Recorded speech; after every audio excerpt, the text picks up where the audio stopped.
사람은 본디 눈으로 확인되지 않는 것은 잘 믿지 못합니다.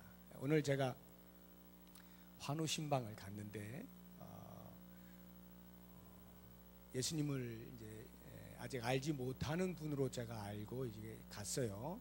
연세가 좀 드신 분인데, 그래서 복음도 전할 겸 겸사겸사해서 이제 제가 갔습니다. 그리고는 이렇게 여쭤봤더니 교회를 다닌 적이 있다는 거예요. 몇 달 다니셨대요. 그러면서 그럼 예수님을 믿으시냐고 그랬더니 믿는다는 거예요. 그래서 제가 얼마나 기뻤는지, 그러시군요.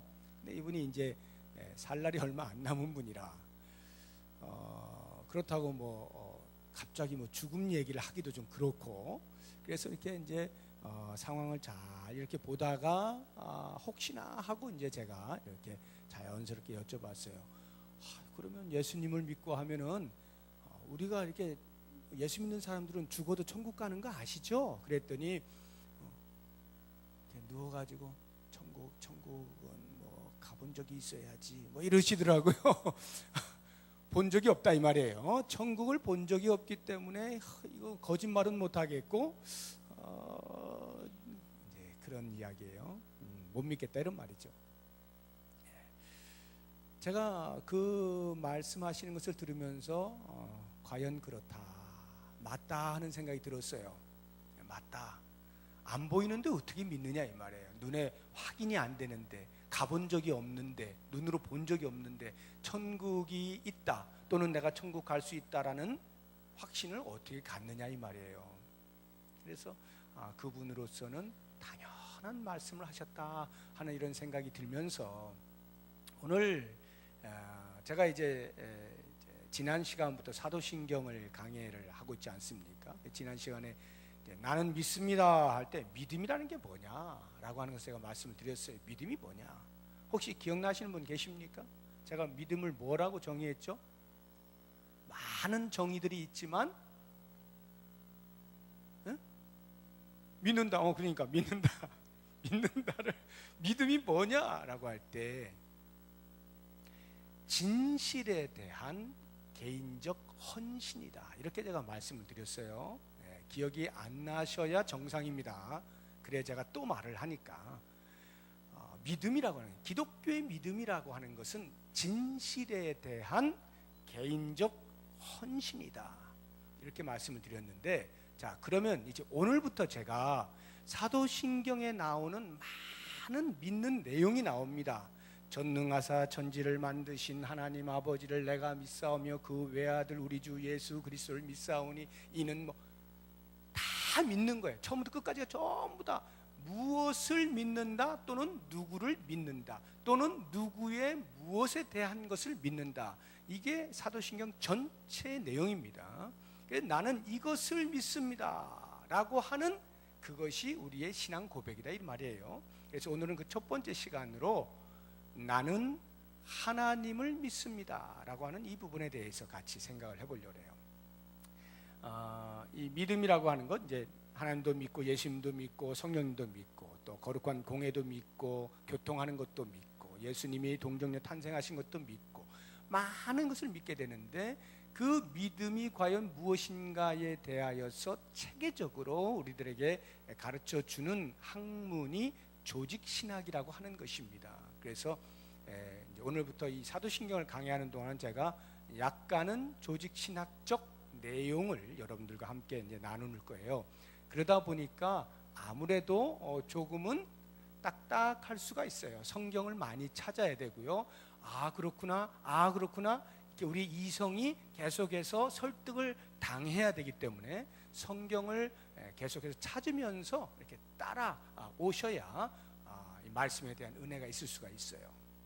자, 그러면 오늘은 나는 하나님을 믿습니다 라고 할 때 하나님이 누구시냐라고 하는 부분입니다.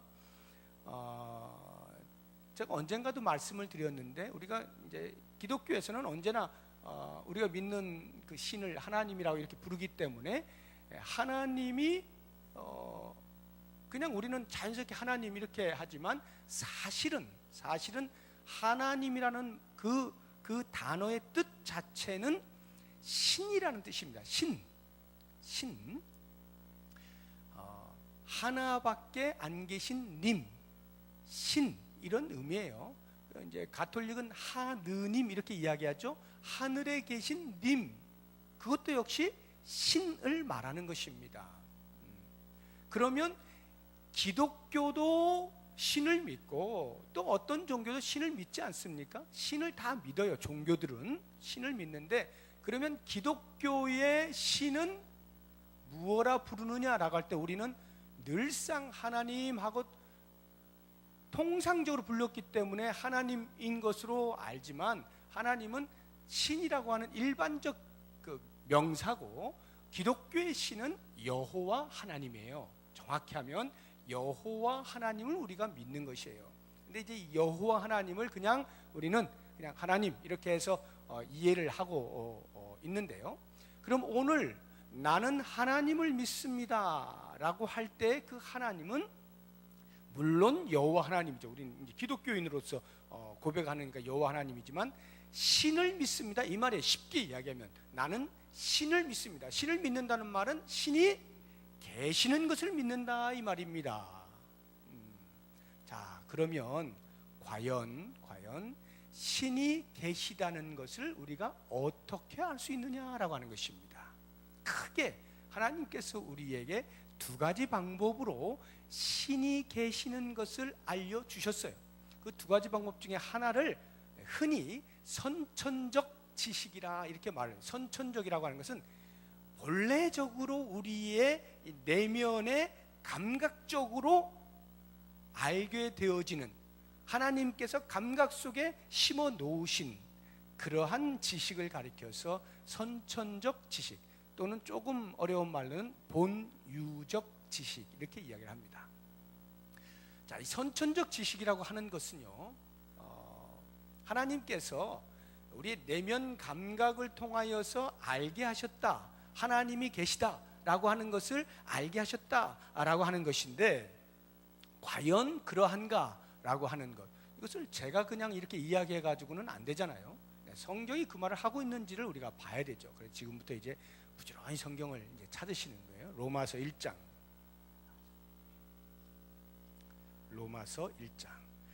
혹시 성경을 저의 속도를 못 따라오시는 분들은 걱정하지 마세요. 제가 다 읽기 때문에 읽으니까 들으시면 됩니다. 눈으로 확인이 안 되는 안타까움은 있습니다만, 시간 관계상 여러분이 다 찾고 이렇게 하면 너무 시간이 오래 걸려서 적당한 속도로 제가 이렇게 할 테니까요, 이해를 하시고요. 못 찾으시는 분은 그냥 잘 들으시면 됩니다. 로마서 1장 19절 다 같이 시작. 이는 하나님을 알만한 것이 그들 속에 보임이라. 하나님께서 이를 그들에게 보이셨느니라. 하나님께서 우리들 속에 하나님을 알만한 지식을 넣어주셨다라고 이야기하는 거예요. 그러면 왜 오늘날의 사람들 가운데서는 야, 신이 어디 있어? 하고 무신론, 신이 없다라고 주장하는 사람들은 왜 생겨난 것인가? 라고 할 때 그 이유가, 다시 로마서 1장 그대로 21절 보십시오. 21절 시작. 하나님을 알되 하나님을 영화롭게도 아니하며 감사하지도 아니하고 오히려 그 생각이 허망하여지며 미련한 마음이 어두워졌나니. 25절 시작. 이는 그들이 하나님의 진리를 거짓 것으로 바꾸어 피조물을 조물주보다 더 경배하고 섬김이라. 주는 곧 영원히 찬송하시리로다. 아멘. 지금 이 하나님을 아는데도 불구하고 하나님을 하나님으로 인정하지 않는 것, 진리를 거부하는 이와 같은 일이 어떻게 해서 일어났느냐? 원인이 뭐예요? 죄죠. 죄가 우리의 마음에 있는 하나님을 아는 지식을 덮어버린 겁니다. 그래서 고의적으로 하나님을 무시하는 데까지 이르도록 만든 것이 이제 죄다라고 하는 것이죠. 그래서 이와 같은 하나님을 알지 못한다, 또는 하나님이 없다라고 하는 사람들을 가리켜서 성경은 뭐라고 이야기하는지, 시편 14편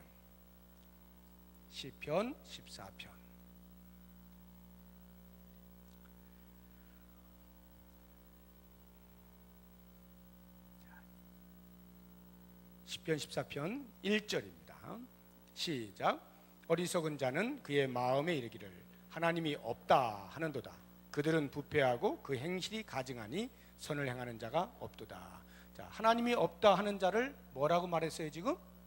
어리석은 자는, 어리석다라는 거, 어리석다. 지식이 없다는 거죠. 지혜가 없다라고 하는 것입니다. 한 군데 더 찾아보겠습니다. 시편 10장을, 시편을 찾아보죠. 시편 10편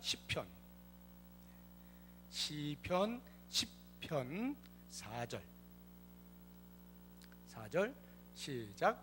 악인은 그의 교만한 얼굴로 말하기를 여호와께서 이를 감찰하지 아니하신다며 그의 모든 사상에 하나님이 없다 하나이다. 하나님이 없는 사람을 뭐라고 말했어요? 악인은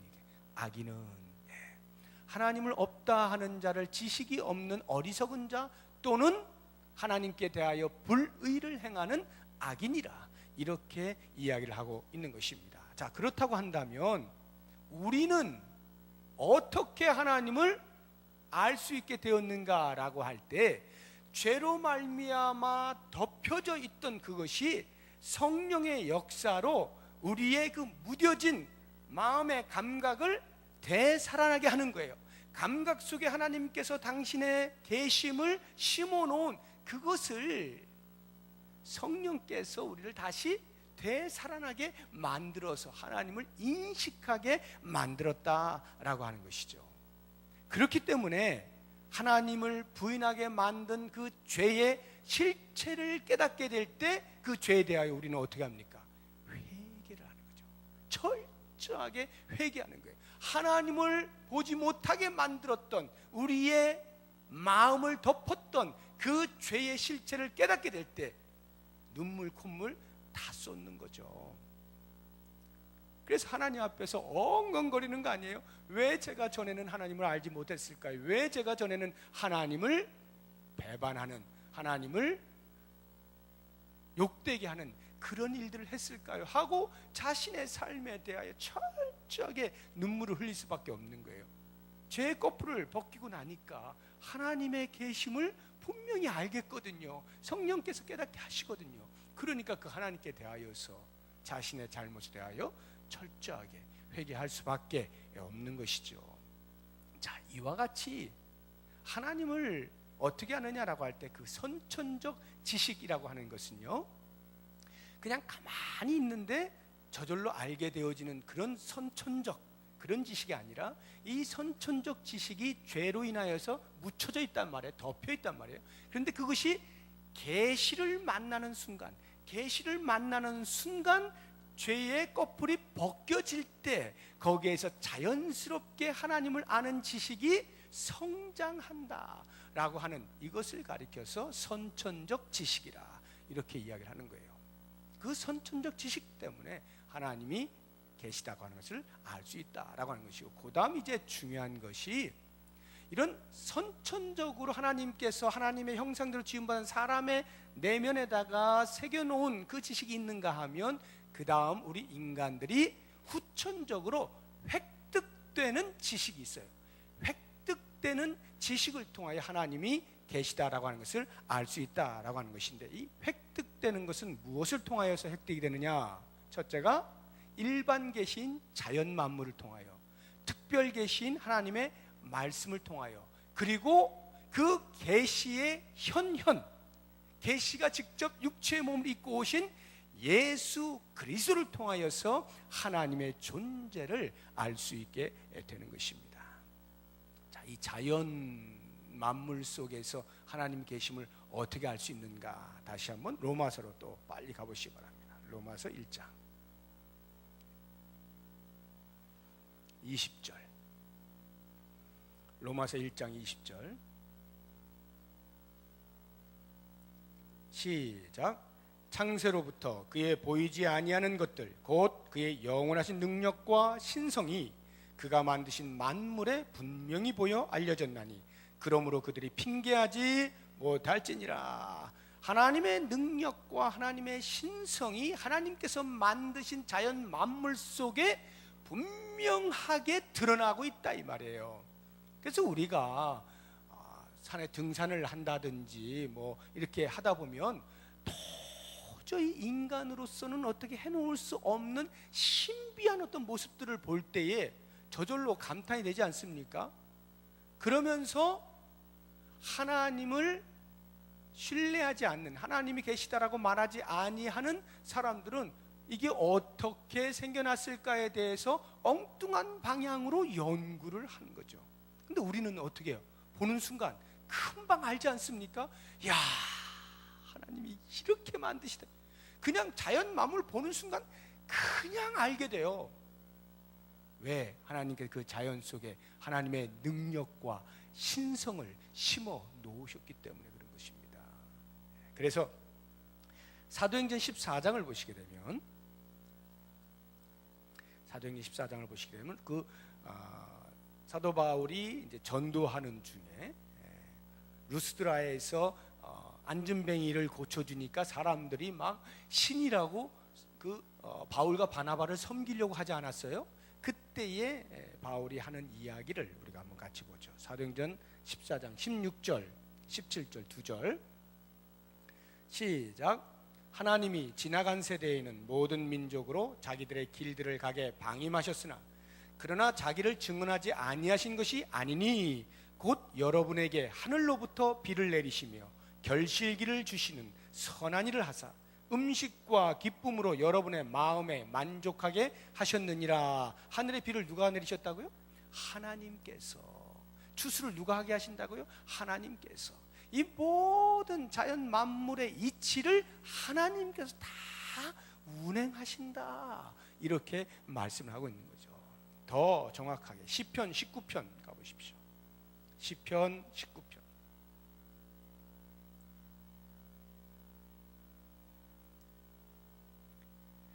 1절 2절 시작. 하늘이 하나님의 영광을 선포하고 궁창이 그의 손으로 하신 일을 나타내는도다. 날은 날에게 말하고 밤은 밤에게 지식을 전하니. 하늘이 하나님의 영광을 선포한대. 왜요? 하늘이 하나님의 손으로 지음 받았기 때문에 피조물이 창조주 여호와 하나님의 영광을 선포하네. 하늘이 있는 그 자체로 하나님의 만드신 작품이요 하고 그 작품이 나를 만들어주신 주인이요 라고 소리를 친다 이 말이에요. 자연 만물이 만드신 하나님을 향하여서 노래하는 겁니다. 춤을 추는 겁니다. 이것이 산악이 춤을 추고, 이런 표현들이 얼마나 많이 있어요. 자연 만물이 만드신 그분을 마음껏 노래하는 이 자연 만물 속에 하나님의 존재를 심어 놓으셨다. 우리는 그 자연 만물을 바라보고 하나님의 계심을 알 수 있다라고 하는 것이고요. 특별히 하나님께서 만드신 피조물 가운데 으뜸이 뭡니까? 으뜸. 사람 아니에요, 사람? 하나님이 만드신 피조물 가운데 으뜸은 사람인데, 사람을 보는 순간 하나님이 계시다는 것을 부인할 길이 없는 거예요. 여러분 옆에 한번 보십시오. 옆에 있는 분들, 옆에 있는 보시라고요. 옆에 있는 분 신비하지 않습니까?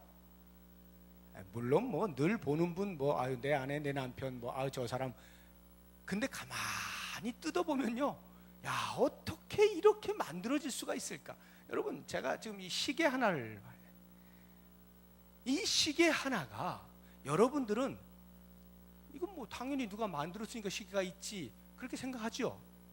쉽게 생각합니다. 왜? 저절로 생겨날 리가 없잖아. 이 시계가 이런 기계 뭐 몇 개만 좀 조작하면 만들어질 수 있는 이 시계, 이것조차도 누군가가 만들었기 때문에 내 손 안에 있다는 것을 너무나 뭐 증명할 필요도 없이 당연히 알고 있으면서도 시계하고는 비교할 수도 없는 어마어마한 신비롭고 오묘하고 참으로 신묘막측한 그런 인간을 원숭이한테서 나왔다고 할 수가 있냐고요. 어떻게 하다 보니까 그렇게 나왔다라고 말을 할 수가 있느냐 이 말이에요. 누군가가 만들지 않고서야 시계 같은 이런 기계조차도 누군가 만들었다는 당연함을 가지고 우리가 시계를 차고 다니고 있는데 이런 신묘막측한 인간을 어떻게 어디에서 저절로 나왔다라고 생각을 할 수가 있냐 말이에요. 그게 끔찍한 거 아닙니까? 어떻게 해서 그런 신앙이 나올 수가 있어요? 상상할 수 없는 일이죠. 누군가가 정교하게 솜씨 있게 만들지 아니하고는 생겨날 수 없는 이 인간의 오장육부 아닙니까? 바로 이와 같은 피조된 피조물을 통하여서 하나님의 계심을 분명히 알 수 있다라고 하는 것입니다. 자, 그러면 이 획득되는 지식 가운데 이제 이건 지금 일반 은총입니다. 이제 특별 계시 속으로 봅시다. 특별 계시 속에서 성경이 특별 계시죠. 특별 은총이죠. 이 성경은 과연 무엇이라 말하고 있느냐? 창세기 1장 1절이 뭡니까? 안 보고 태초에 하나님이 천지를 창조하시니라. 여러분 거길 보세요. 태초가 뭐예요? 태초 시간의 처음에 이런 말이죠. 첫 시간에 하나님이 천지를 만드셨대요. 자, 거기를 보면 하나님이 어떻게 존재하신다는 설명이 나옵니까? 안 나옵니까?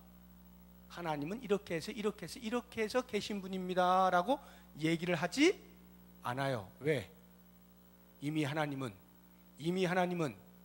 계신 분이기 때문에, 이미 하나님은 계신 분이니까 그것을 전제하고 시간의 처음에 태초에 그 계신 하나님이 천지를 창조하셨다고 하는 당신의 사역만을 소개하고 있을 뿐이에요. 성경의 첫머리에.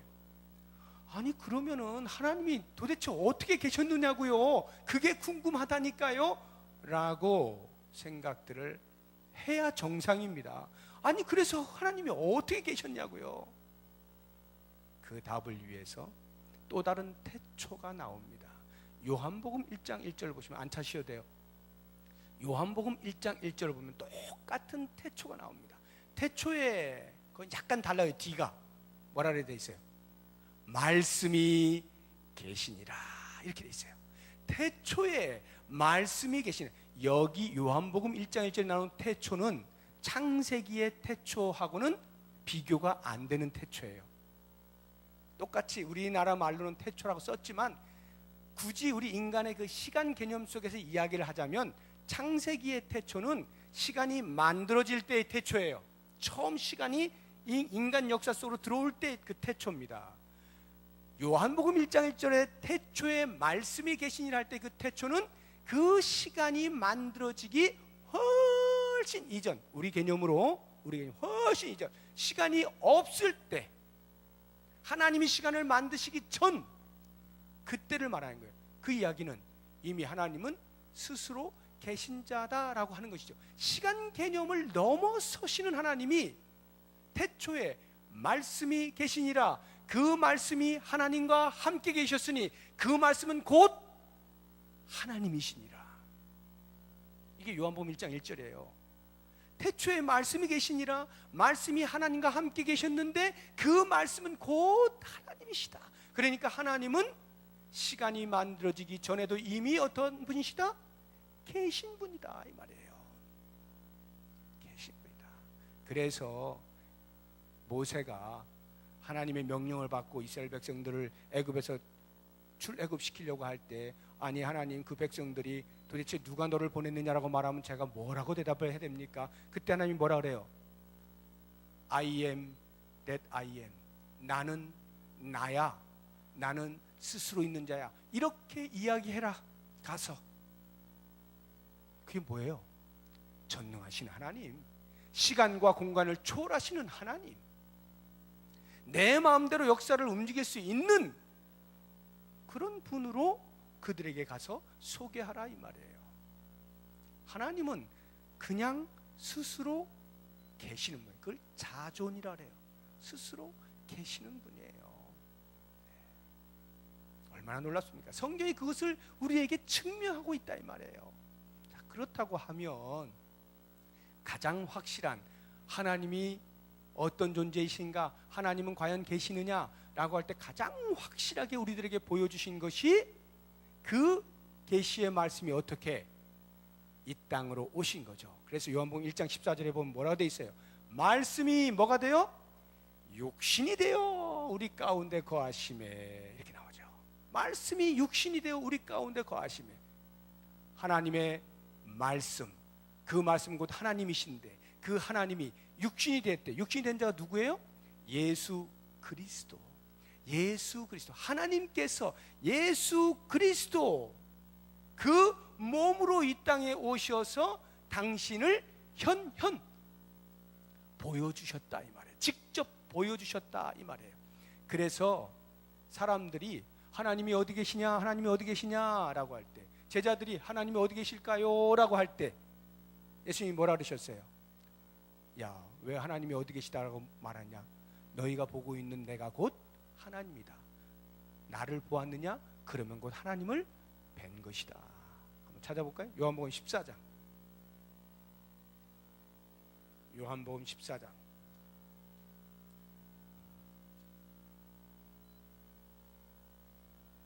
6절입니다.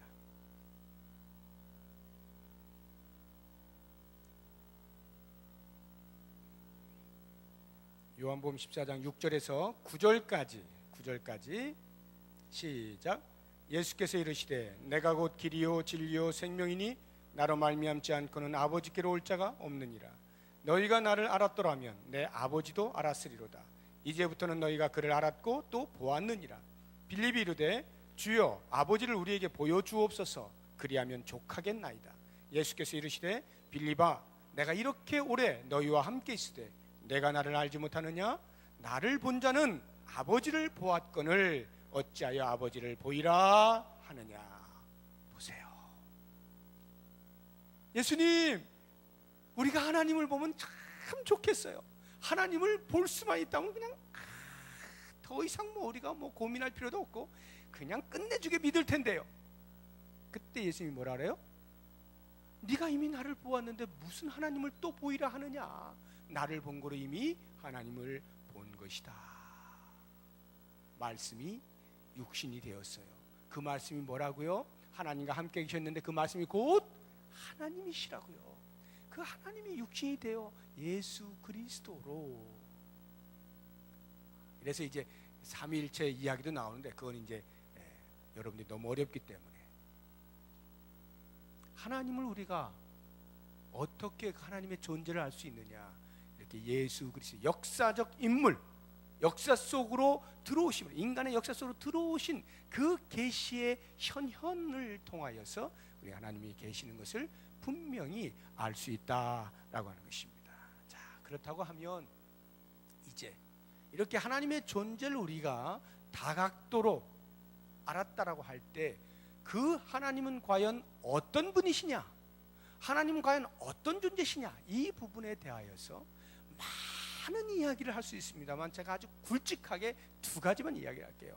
하나님이 어떤 분이시냐라고 할 때 우리 인간 피조물과 구별되는 의미에서 하나님은 영이시다라고 하는 부분을 제가 말씀을 드리고 싶어요. 하나님은 창조주시잖아요. 그래서 피조물과 구별되는 의미에서 하나님은 영으로 존재하신다. 요한복음 4장 24절 뭐라고 되어 있죠? 하나님은 영이시니 예배하는 자가 신령과 진리로 예배할지니라. 하나님은 영이시니, 하나님은 영이시다는 거예요. 하나님이 영이시다는 말은 우리 같은 이런 육체의 몸을 가지고 계시지 않는다는 거예요. 그 말은 우리의 눈으로 볼 수 없다 이 말이에요. 우리의 눈으로 볼 수 없어요. 식별이 안 됩니다. 자, 왜 우리가 이것을 알아야 되느냐 하면 구약시대의 이스라엘 백성들도 그렇고 지금까지 인류 역사가 계속해서 하나님을 찾는 일에 있어서 실패하는 것이 뭐냐 하면 계속하여 그 하나님을 눈에 보이는 것으로 찾으려고 하는 데에서 실패를 하는 겁니다. 이스라엘 백성들이 광야에 나왔습니다. 모세가 하나님의 명령을 따라 율법을 받기 위하여 시내산에 올라갔습니다. 밑에 있던 산 아래에 있던 이스라엘 백성들이 뭐 하죠? 아론을 부추겨 가지고 아론아 아론아 모세가 안 내려온다 안 내려와. 이제 우리는 어떻게 해야 되니? 하나님께서 우리를 애굽에서 건져내셨다고 하는데 우리 광야에서 죽게 생겼다. 어떻게 할 거야? 빨리 하나님을 보여다오. 그래서 결국 아론이 한 게 뭐예요? 금을 다 수집해 가지고 녹여 가지고 금송아지 만들어 놓고 뭐라 그래요? 얘들아 여기 하나님이 있다. 이 금송아지가 너희를 애굽에서 건져내신 여호와 하나님이다 하고 그들의 눈에 만족하도록 보여주었다 이 말이에요. 사람은 눈에 보일 때 아 하고 신앙심이 뜨거워지는 거예요. 왜? 보이니까요. 그런데 그 눈에 보이는 게 사라지면 어떻게 될까요? 뜨거웠던 신앙심도 같이 사라지는 거예요. 같이 없어요. 금송아지는 계속 있지 않잖아요. 금송아지는 영원하지 않잖아요. 썩는 거 아닙니까? 이 땅으로 유한한 거 아닙니까? 그것으로 하나님을 삼고 살아가고자 하니 사람의 마음에 왔다 갔다 그것보다 더 멋져 보이는 신같이 보이는 뭔가가 나타나면 이 신은 버리는 거예요. 금송아지보다 뭐 다이아몬드 송아지를 만들면 어떻게 될까요? 이게 진짜 하나님이다, 이게 진짜 하나님이야 하고 쏠려갈 거 아니에요. 이와 같이 눈으로 보이는 것에 현혹되지 않게 하시기 위하여 하나님은 영으로 존재하시는 거예요. 눈으로 보이면 우리는 마치 그것이 확신하다라고 생각을 하기 쉽지만 사실은 눈에 보이는 것은 다 유한한 것들입니다. 바알 신상 기가 막히게 만들어놔 봐야, 눈에 보여 기가 막히게 만들어놔 봐야 그것으로 끝이에요. 그 이상이 아니다 이 말이에요. 그러므로 하나님은 영으로 계셔요. 우리로 하여금 눈에 보이는 것에 흔들리지 않게 하시고자 함입니다. 우리의 믿음은 절대로 눈에 보이는 것과 하나님을 신앙하는 것을 바꾸면 안 됩니다. 혹시라도 우리의 눈에 보이는 재물이 있습니까? 그것을 하나님과 바꾸면 안 되는 거예요. 우리의 눈에 보이는 행복이 있습니까? 그것을 하나님과 바꾸면 안 되는 거예요. 마치 그것을 하나님이라고 착각을 하면 안 되는 겁니다. 하나님은 영으로 계시는 거예요. 그렇기 때문에 그 영으로 계신 하나님을 아는 방법은 한 가지뿐이죠. 어떻게? 우리가 영적으로 깨어 있는 거예요. 영으로 깨어 있어서 영과 영이 만나는 겁니다. 그래서 영성을 기르라고 하는 말이 나오는 거예요. 왜 우리의 영성이 필요하냐? 하나님과의 영과 영의 교제를 나누기 위함이고 하나님을 온전히 신앙하기 위하여서는 우리의 영성이 깨어 있어야 되는 거예요. 근데 영성이 희미해지면 이스라엘 백성들처럼 뭔가 자꾸 눈에 보이는 것을 찾게 돼 있는 겁니다. 우리가 신앙생활 할 때에 이 신앙 공동체 안에 신앙생활 할 때 우리가 다 하나님을 믿지, 누굴 믿어요? 전부 하나님 믿어요. 그런데 영성이 흐려지기 시작하면요, 자기도 모르는 사이에 자꾸 눈에 보이는 무엇을 찾아요. 그래서 그것으로 만족을 하려고 그래. 그것이 신앙의 어떤 무엇인 것이라고 착각을 하면서 눈에 보이는 걸 자꾸 요구하는 거예요.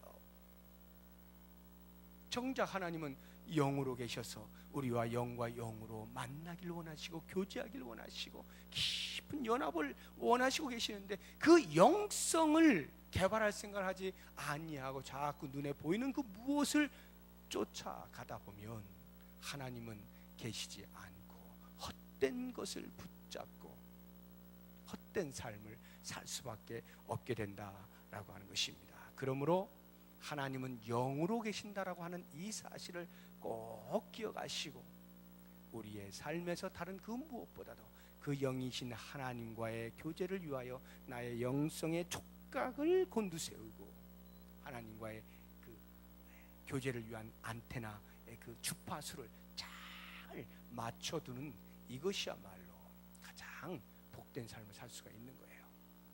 두 번째로 하나님이 어떤 분이시냐라고 하는 것을 이제는 창조주이시다라고 하는 것으로서의 영이신 하나님이라고 한다면, 이제는 우리와 교통하고 교제한다라고 하는 차원에서 좀 더 구체적인 표현으로 하나님은 인격적이십니다. 하나님은 인격적이신 분이에요. 자, 이 인격적이다라고 하는 말이 무슨 말이냐라는 생각을 하기가 쉬운데요. 우리가 인격하면 보통 세 가지 요소를 말하죠. 지, 정, 의. 지정의가 함께 있는 것을 인격이라 우리가 보통 이렇게 이야기를 합니다. 자, 그러면 하나님이 인격이시다라고 하는 말의 표현은요, 우리가 보통 인간들이요 신을 섬긴다라고 할 때에 그 신은요 대단히 막연합니다. 사실은 기독교의 신 여호와 하나님만이 우리에게 구체적으로 우리 역사 속에 간섭하시는 분으로 나타나시지, 일반적으로 사람들이 종교심을 가지고 신을 찾을 때 그 신은요 막연해요. 그냥 어딘가에 막연하게 있는 초월적 힘 또는 에너지, 무엇인가 존재하게 되어진 어떤 원인 또는 세계 속에서의 어떤 원칙, 뭐 이런 것들로 신 개념을 갖게 되어 있어요. 왜? 우리 인간과는 뭔가 조금 차원이 다른 무엇을 우리가 개념화 시켜야만 신이라고 우리가 믿고 따를 거 아닙니까? 그래서 그 신이라고 하는 것을 인간의 힘보다는 훨씬 초월적인 힘을 가진 그 무엇, 그냥 초월적 힘 그 자체가 우리에게 신이 될 수가 있는 거예요. 인격하고는 관계가 없다 이 말이에요. 여러분, 뭐 다른 종교 얘기해서 미안합니다만 뭐 어쩔 수 없어요. 이렇게 이제 등산을 하거나 어디든 가면은 꼭 있는 게 뭡니까? 큰 불상들 아니에요. 그럼 불상들 앞에서 이제 빕니다. 뭘 비는 겁니까? 불상들 앞에서 뭘 빌어요? 그냥 그 어떤 뭐 불상이 살아 있는 거 아니잖아요. 그냥 상 아닙니까? 상. 그런데 그 앞에서 비는 게 뭐예요?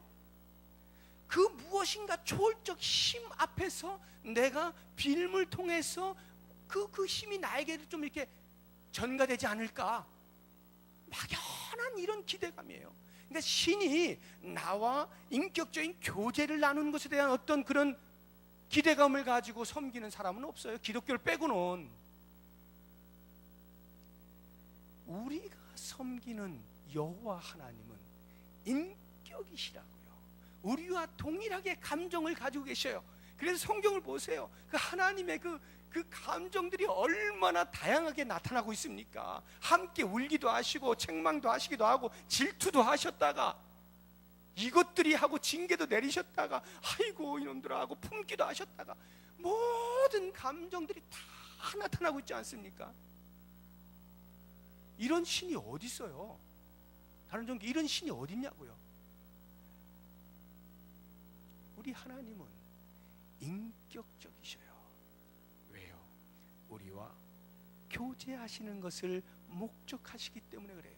당신이 만드신 그 어마어마한 당신의 형상대로 지음받은 그 아름다운 신비한 인간들과 계속해서 연합하고 교제하시기 위한 목적으로 하나님은 인격적이시다라고 하는 것을 꼭 기억을 하셔야 돼요. 그래서 그 인격이심을 가장 두드러지게 나타내 주신 것이 뭐라고요? 성육신이다 이 말이에요.